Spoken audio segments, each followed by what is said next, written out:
Hello guys, welcome back to World News Channel today. US military accuses Russia of deploying fighter jets to Libya. The US military accused Russia of deploying fighter aircraft to Libya, repainted to camouflage their origin in support of mercenaries fighting for Eastern-based commander Khalifa Haftar's forces. The allegation came as Russian Foreign Minister Sergei Lavrov on Tuesday told a Haftar ally that Moscow backed an immediate ceasefire and political talks that would culminate in united governing authorities. The United States fighter jet accusation against Russia raises concerns of a new escalation in the 9-year-long conflict despite Lavrov's call for a truce. Russian military aircraft are likely to provide close air support and offensive fire, the US Africa Command said in a statement. The fighting in Libya has drawn in regional and global powers, with what the United Nations described as a huge influx of weapons and fighters in repeated violation of a 2011 arms embargo. Russia, the United Arab Emirates, and Egypt support Haftar's eastern-based Libyan National Army (LNA), which launched an offensive a year ago to seize the capital, Tripoli. However, in recent weeks, the internally recognized Government of National Accord (GNA) has, with extensive Turkish military backing, pushed Haftar back from his foothold in southern Tripoli and other parts of the northwest. The US statement said the aircraft arrived in Libya recently from an air base in Russia after briefly stopping in Syria, where they were repainted to conceal their Russian origin. Russia has long denied any involvement in Libya's conflict. There was no immediate response from the Russian Defense Ministry. Hundreds of Russian military contractors in Libya were reportedly evacuated into central Libya during the past few days after retreating from fighting on the capital's front lines. US Army General Stephen Townsend described the Russian planes as fourth-generation jet fighters. Russia is clearly trying to tip the scales in its favor in Libya, he said.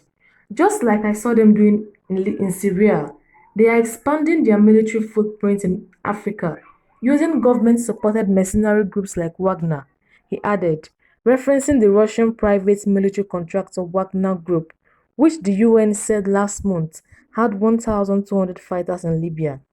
The US statement said Russia had used Wagner to conceal its direct role and to afford Moscow plausible deniability of its malign actions. US Air Force General Jeff Harrigan warned if Russia seized military bases on Libya's coast, it would create very real security concerns on Europe's southern flank. The statement added neither the LNA or foreign mercenaries would be able to arm, operate and sustain these fighters without support from Russia. Al Jazeera's Mahmoud Abdulwahid, reporting from Tripoli, said in the town of Bani Walid, a city 150 kilometers southeast of the capital, said 1,500 foreign mercenaries were now based there.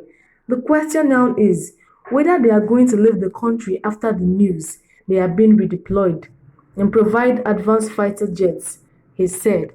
Russia Foreign Ministry said in a statement that Lavrov conveyed a message to Agullah Salah Issa, Speaker of the Libyan House of Representatives, who is aligned after that he wanted an immediate ceasefire and political negotiations in Libya.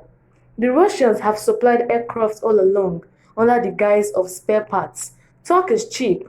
Ultimately, what is the reality on the ground? They might withdraw their forces, but their military hardware will get in one way or the other, directly or through Egypt or some other source.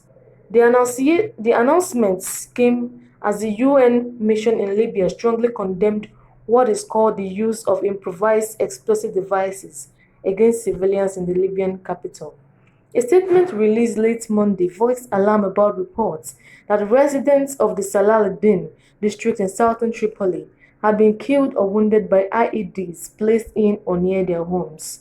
The statement did not name who was believed responsible, but came after the GNA on Monday accused Haftar's forces of planting landmines in the houses before pulling back from positions in the south of the capital, killing 2 civilians on Saturday as they return home in Salaladin.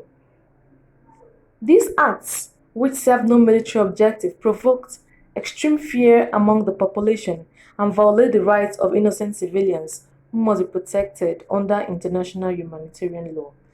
Wow, what do you have to say about this news, guys? You can drop your comments in the comment section. Don't forget to subscribe to this channel and don't forget to like. Thank you very much.